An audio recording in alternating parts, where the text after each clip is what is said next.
Traveler Nation, I'm your host, Killer Keemstar. Let's get right into the news. Our first story is coming from Machinima. Apparently, they have finally laid the banhammer on their most successful gaming news show. That's right, we're talking about the totally uninformed gaming show, also known as T.U.G.S. A fight broke out between the show's writer, producer, and host, Ricky for the Win, and its co-producer for ETC, Elliot Dewberry.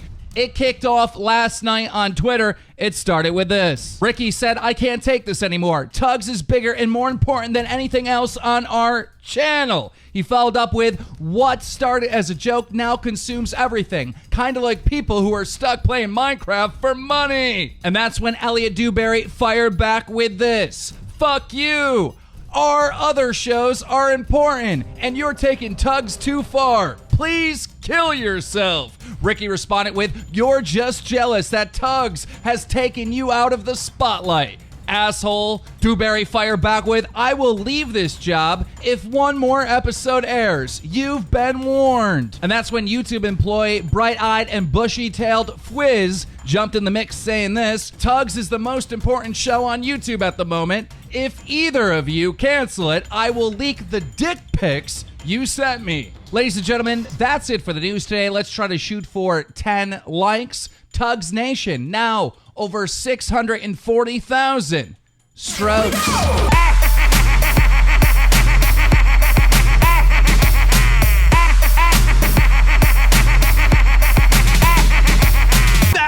Joke's on you, idiots. We're at E3 and we're not canceled and we'll never be canceled. We're going to be here every week forever. Nothing can kill us. And we're inside, so I'm going to trade these things for these things. Anyways, guys, we're here, and that's all that matters. Brett, are you excited about E3 this year? I think I have strep throat. Regardless, it's the biggest week in gaming. Everyone here is a huge boner for all the fucking news. There's so much to cover that we're pretty much gonna have to race through all the news. There's new IP, there's new stuff, and then there's old games, which everyone's really excited about for absolutely no reason. Okay. Nostalgia ruins everything. Never forget. And of course, guys, we promise to answer the age-old question that everyone wants to know every year, regardless of how fucking pointless it is. Who won E3? Because that's all you care about. Anyways, let's get into the console wars because Xbox kicked things off Monday morning, which was way too early. Fucking early. How are you supposed to get a drink and get excited for these games? Yeah, you can't. No, and what was their big reveal, Brett? Their big reveal was Battletoads. No, it wasn't. It was backwards compatibility. Yes, old games. Yes, the biggest news coming out of the Microsoft press event is the fact that the Xbox One will now be backwards compatible, and you will be able to play your old Xbox 360 games. You know, if you still have the discs and didn't sell them for $1 like a complete fucking idiot with like, "Oh god, this will never happen." Yeah, you fucked up. You fucked up. And but if you did own the downloaded games, you'll be able to play those again. But that's all dependent on the fact that the developers have to make it okay for you to play these backwards compatible games. And Microsoft really passed the buck by saying, "Oh, we'll just hound the developers if you want your game on here so bad." Yeah, just suck the dick of every individual developer until they give you what you want. That's how things are done in 2015. Yeah, everyone just whine. It's not Microsoft's fault, it's the developer's fault. Well, anyways, it's very obvious that this feature should have been there at launch, and we're all super upset about it. It's fucked up. It's fucked up. You better talk into the microphone. Yeah. Then there's Halo 5, which, okay, yeah, I mean, it's Halo 5. There's already been a beta. It looks cool. We're fans of Halo. I don't see why this is big news at E3. It's Halo, okay? I mean, at least Halo is like trying to be Halo instead of COD trying to be Halo. But we'll get to that. We'll get to that. Or won't. That's fine. Yeah, whatever. All right. Yeah, we have to pass this back and forth because one of the mic inputs is out. Also, I'm dressed in my developer uniform. Can you see my dope denim to match my sport coat, guys? It's a great joke. Anyways, anyone see that badass Xbox Elite controller and get super hyped on it? Looks pretty sweet, yeah? Well, it's gonna cost you $150, so fuck that. I know some of you will get it because you just know it will totally enhance your game, but to us it just looks like a big waste of money considering when it's released it'll be about half the price of the entire console thanks to the holiday sales. Because of like Black Friday and stuff, there's no way that the Xbox is gonna remain at $400. Are you gonna buy the controller, Brett? No. Don't even own a console. The big reveal for this event was definitely Gears 4, which was inevitable, but somewhat unexpected. Although it is just announced, and we won't be seeing it on our personal screens for a long time, apparently holiday 2016, but who knows, it might get pushed back. And if you don't want to wait, there's always the up-resed for current gen Gears of War, the Ultimate Edition. So if you want to play Gears of War 1 on a console that's already 3 years old, you could do that, right? That's cool. We got to see some of Microsoft's augmented reality with a pretty fucking cool Minecraft demo, which is basically just invisible Legos, but we talked about that in a recent episode of Tech Tuesday, so go watch that if you want to know more. Yeah, they did some other shit too, but you can check that out on your own. We're not going to baby you through this whole thing. So let's move on to PlayStation now. I actually went to the press conference, and I surprisingly liked it. I don't own a PlayStation. I have boycotted Sony for many years, but I liked a lot of the new IP that they have, like titles like Horizon Zero Dawn. I want to dive right into that game and never leave, which is one of the good themes of this year is the female protagonist and boys with their dogs. Great response. Then there's No Man's Sky, which showed off some pretty massive scale for a video game. Yes, I know, random world generation, not too big of a deal, but still, it's something that can visually show scale like that. It's pretty incredible, and the graphics maintain quality on the actual planets themselves too.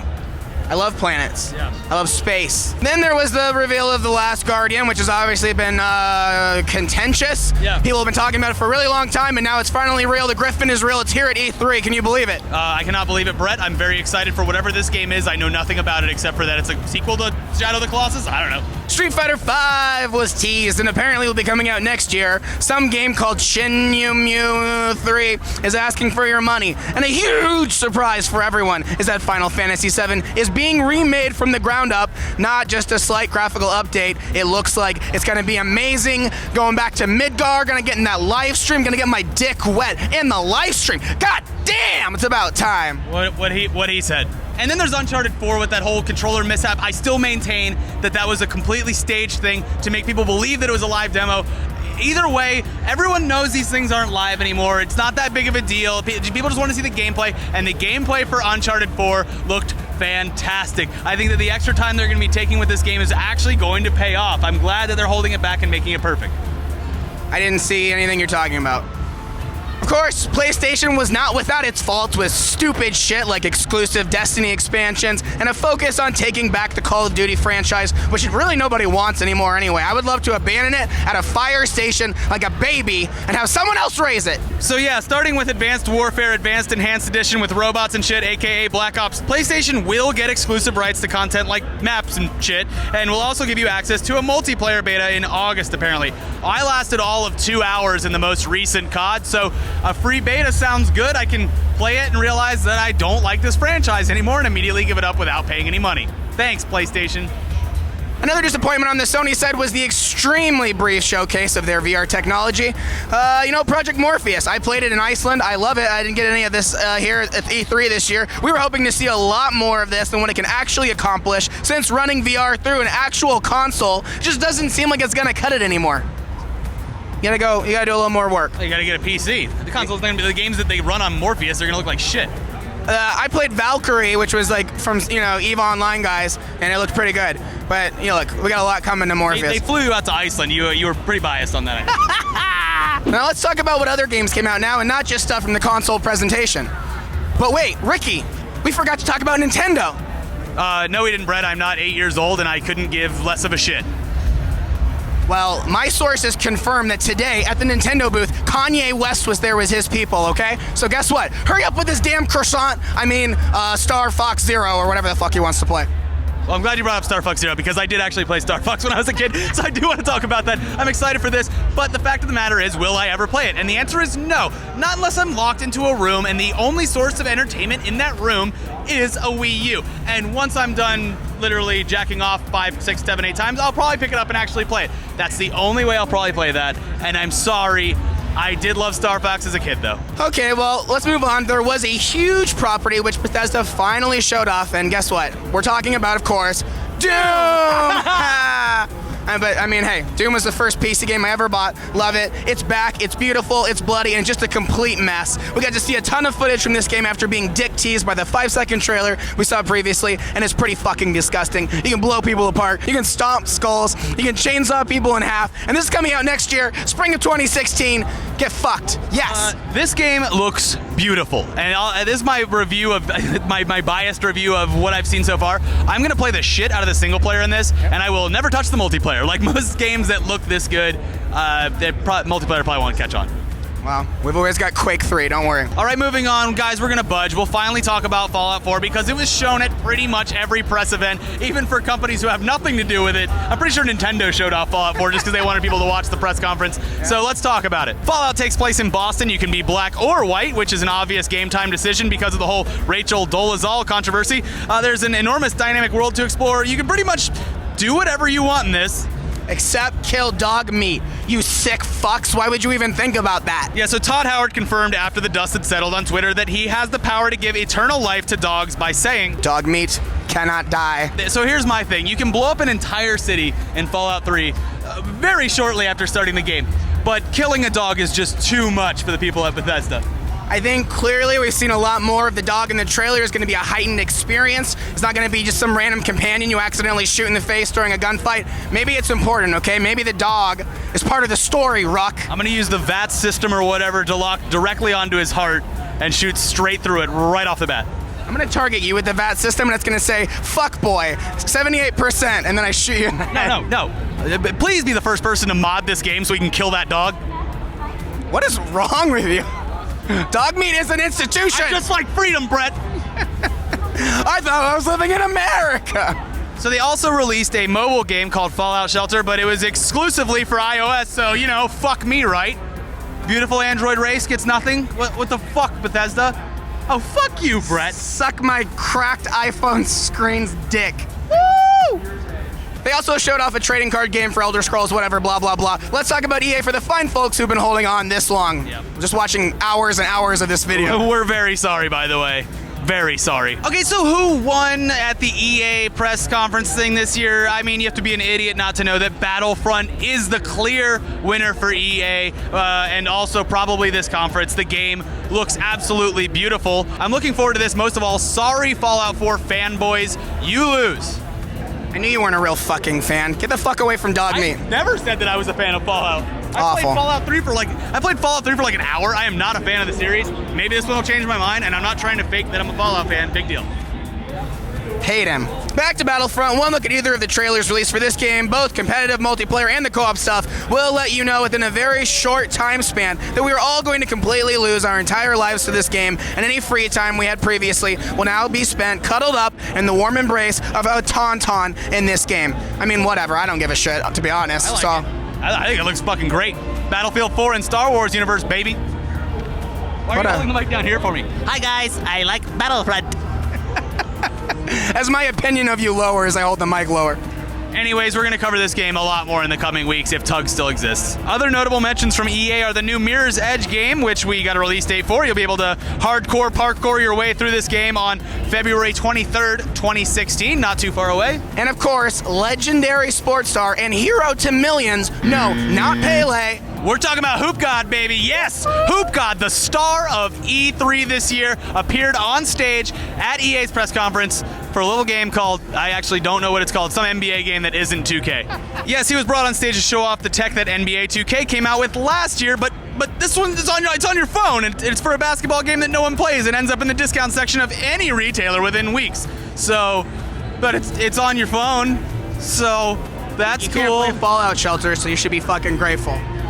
You know what? I would assume that this is probably just for iOS as well. All right, we're running out of time, Brett. Let's talk about Ubisoft. Okay, what's big out of them? Ghost Recon's back with Wildlands, which is going to have something to do with fuck tons of cocaine. And get this, it's open world. There's going to be a new South Park game about superheroes instead of the Lord of the Rings parody from last year. And apparently the game The Division isn't just a proof of concept. It will actually be released, allegedly. Yeah, they say it's going to come out on March 8th, 2016. And if you follow me on Twitter, at RickyFTW, you'll see that I said if that game actually comes out on that date in North America, I will print out the tweet and eat it. Because I do not believe that it'll ever be, maybe it'll probably be released one day, but I don't think that they're going to release it on that day. It'll probably be pushed back again. Guys, we're running out of time. I know you want to hear Shibby shout at the camera for 45 seconds. He's actually pretty busy shooting this episode because there's only 3 of us here at E3. But let's keep going. Kingdom Hearts 3 was announced, but there's certainly not a lot of details out there other than this promising gameplay trailer. But it's happening, and that makes people happy. Not me, but people. Some people, they're happy. Just Cause 3 looks batshit insane in all the right ways. Seriously, the gameplay that we're seeing come out of this game looks like a badass Michael Bay movie from the 90s, not his later shit like Transformers. The good Michael Bay. Just Cause 3. Epic. Battletoads is sort of coming out thanks to a Rare Games collection, which kind of takes the win out of the sales for shithead prankster kids who used to call GameStop and ask if they had any copies of Battletoads, because now they'll just be like, yes. Yeah, we do. Yes, we have Battletoads. Thank you. Would you like us to hold a copy? All right, guys, we're going to do this next bit back at the office because it's just too heartfelt of a moment to say on the show floor. And also, we're reading off a script. We don't want to look down the whole time. Okay. Oh my God, you're alive! Oh, hey. And actually, Brett's dead, so that makes things awkward. Only one of us can ever exist at one point. Yeah, he drank himself to death, which is also not entertaining to watch. It's just really sad, kind of like your pneumonia. Yeah. But, so guys, this is what we were talking about yesterday when we had to cut away. We all know that we missed too much from E3, and maybe you all want more, and maybe we're too nice about this stuff, but that's what's great about E3. Game companies haven't had a chance to really fuck up yet. This is just the starting line. And we give them this week to come together with the gaming community to show off this cool, awesome new stuff, except for Call of Duty. Why don't you go ahead and read this, Elliot? It's a moment of clarity in a world cluttered by useless information because there really is just too damn much going on here. You have to take a deep breath and just say to yourself, everything's gonna be okay. Look at all these games. There's something for everyone. Yeah, even guys who spend time doing keg stands. Call of Duty. Call of Duty. So we live in a glorious time. I mean, VR is right around the corner. PC gaming exists alongside consoles that, even though they're already outdated, bring people together over their love for one thing: gaming. Yeah, you have the rest of the year to shit on games. Let's just enjoy them for 1 week. So without further ado, we will let Shibby be the judgmental one, and he will review the press conferences as a whole. So take it away, Shibby. Please give it more than 0 out of 10. E3 2015 has undoubtedly been the worst in recent memory. Games like NBA Live, Game HD, and Call of Duty Black Ops 3 and Rock Band 4 have completely captured the entire breadth of gamers around the world. These 3 titles alone have secured Nintendo's spot as the clear-cut winner of E3 2015. I know it's an uninformed and unpopular decision, but that's just how I feel. But Shibby, clearly Microsoft won because of backwards compatibility. Spare me, you're not going back to play Mass Effect 1 at 20 FPS on your Xbox? Are you kidding me? This is something that should have been from the start. And Shibby, let's talk about indie games. Are you kidding me? It's like the Steam Greenlight program. HoloLens, minus 20 ports from Hufflepuff because they're playing Minecraft. Fuck! But Shibby, Sum it all up. I'm almost done. Okay, But we'll let you guys, it's E3, we'll let you have as much time as you want. You're playing Destiny. I completely fucked this whole thing up. But Shibby, clearly Sony won because exclusive missions on certain games that'll eventually be on other platforms. Like, are you kidding me? Wow, really? The nostalgia hype train has been completely derailed this E3. Project Morpheus was an afterthought, and if you think the Wolf Dog Turkey Fantasy 5-7 remake wins you E3, then we're all fucked. E3 this year, 2015, has been a complete disaster. Also, people, please stop giving Dean Hall money for games that'll never be completed. 0 out of 10. E3 2015. That was 1:35. That was way too long, Shibby. That was terrible. Stay here. No, stay here with us. Stay here with us. You deserve it. That's our thank you. That's our chaotic episode, guys, from E3.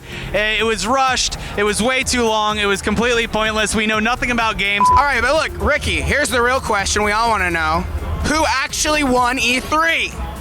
Well, Brett, I'm going to give you an honest answer, and it's an answer that I think everyone is going to be happy with, including all of you out there, and I'm dead serious. Martin Solin, the creator of Unravel, the adorable game which is a puzzly side-scroller with an adorable protagonist made of yarn named Yarny. Yes, and I'm sure that you know why. Shibby, tell him why. Martin braved it out on stage at the EA press conference in front of loads of people and potentially millions online to talk passionately about the game he and his small studio made. He was visibly nervous, but his absolute love for what they've created powered him through and made him pretty much everyone we've talked to fall in love with Unravel. So it has been said, so it shall be. E3 2015 goes to Martin. Thank you, Base God. And should we cancel T.U.G.S? What? That's the best way to end it.